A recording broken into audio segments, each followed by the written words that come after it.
C'est un moment qu'il a repoussé maintes et maintes fois, persuadé que le temps arrangerait les choses.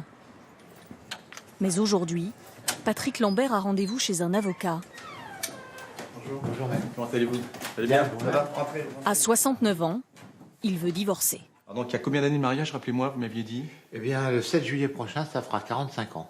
Puisque vous habitez sous le même toit, tous les jours, entre vous, la relation c'est quoi? La communication se borne à des choses extrêmement tristounes même. On s'insupporte réciproquement. On se lève, bonjour, soupe à la grimace réciproque. On partage plus rien, quoi. Ça, c'est le contrat préliminaire juste avant le mariage. Après 45 ans de mariage, un enfant, 4 petits-enfants, Patrick espère un divorce par consentement mutuel. Il veut aller vite. L'avantage de divorcer après un certain nombre d'années de mariage, c'est que les enfants sont grands, et donc déjà il n'y a plus cette question qui se pose. Il n'y a pas qui aura la garde, il n'y a pas de pension alimentaire. La procédure s'annonce simple, mais autant d'années de vie commune ne se classent pas si facilement. Voilà, ça c'est madame. Le mariage, la vie de famille. Ça c'est une photo que j'adore. Autant de souvenirs qui l'ont souvent fait hésiter. Mais cette fois, Patrick est déterminé.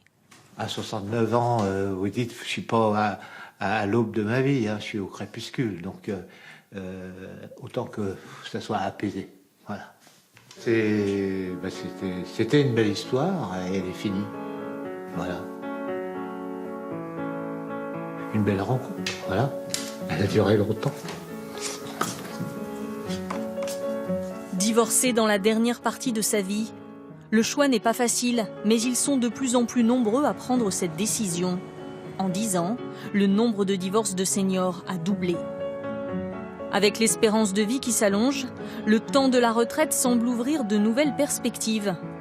Besoin de tranquillité, soif de liberté ou envie de changement, en tout cas, ce n'est pas l'âge qui semble pouvoir les arrêter.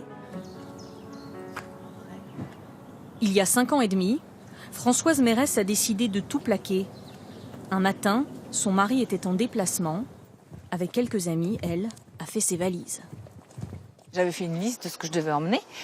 Et donc, on prend chacune le sac poubelle, le machin. On met les couverts à l'intérieur des sacs poubelles, les fringues, les chaussures, 1 ou 2 meubles que j'aimais beaucoup, que je voulais absolument garder. Et je suis partie. Faut respirer un grand coup. Faut respirer un grand coup. Françoise a ainsi mis fin à 30 ans de mariage, brutalement, sans prévenir son mari, par crainte qu'il ne la fasse changer d'avis. Il était son premier amour et à 54 ans, elle a ressenti le besoin de s'émanciper, de respirer, de faire ses choix. Je le savais depuis très longtemps que je finirais pas ma vie avec lui. Depuis des années, je savais que ça. Mais la décision prise, c'est très compliqué. C'est très compliqué après. Et alors le sentiment que vous avez aujourd'hui? Waouh. Liberté. Liberté.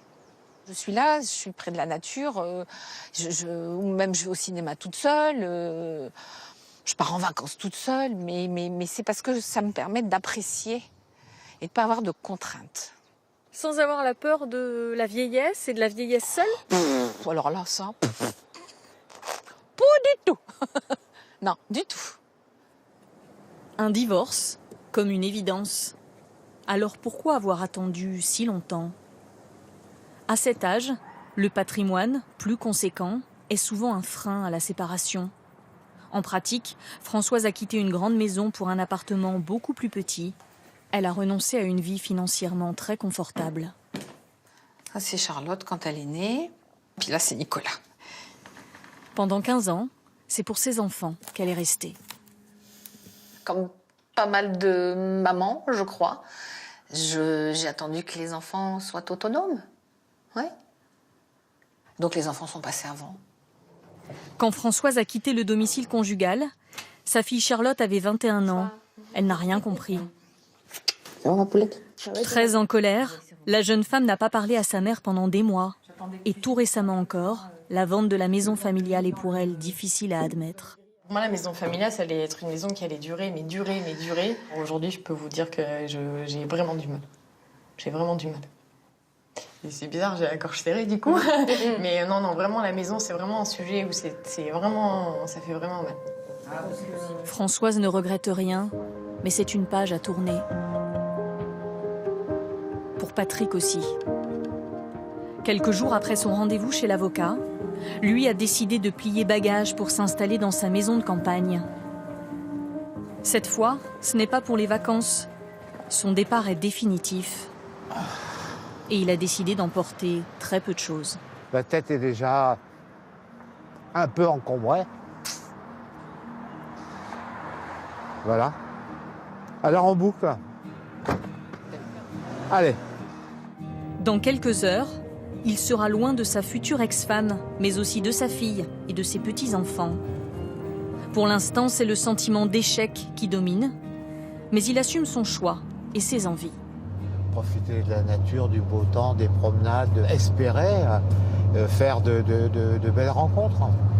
Et donc forcément, c'est une nouvelle vie dont je vois pas trop bien les contours, mais bon. Il faut laisser le temps au temps, si je peux dire. Chaque année, près de 20 000 seniors divorcent ou se séparent. Une rupture autant qu'un nouveau départ et un quotidien à réinventer.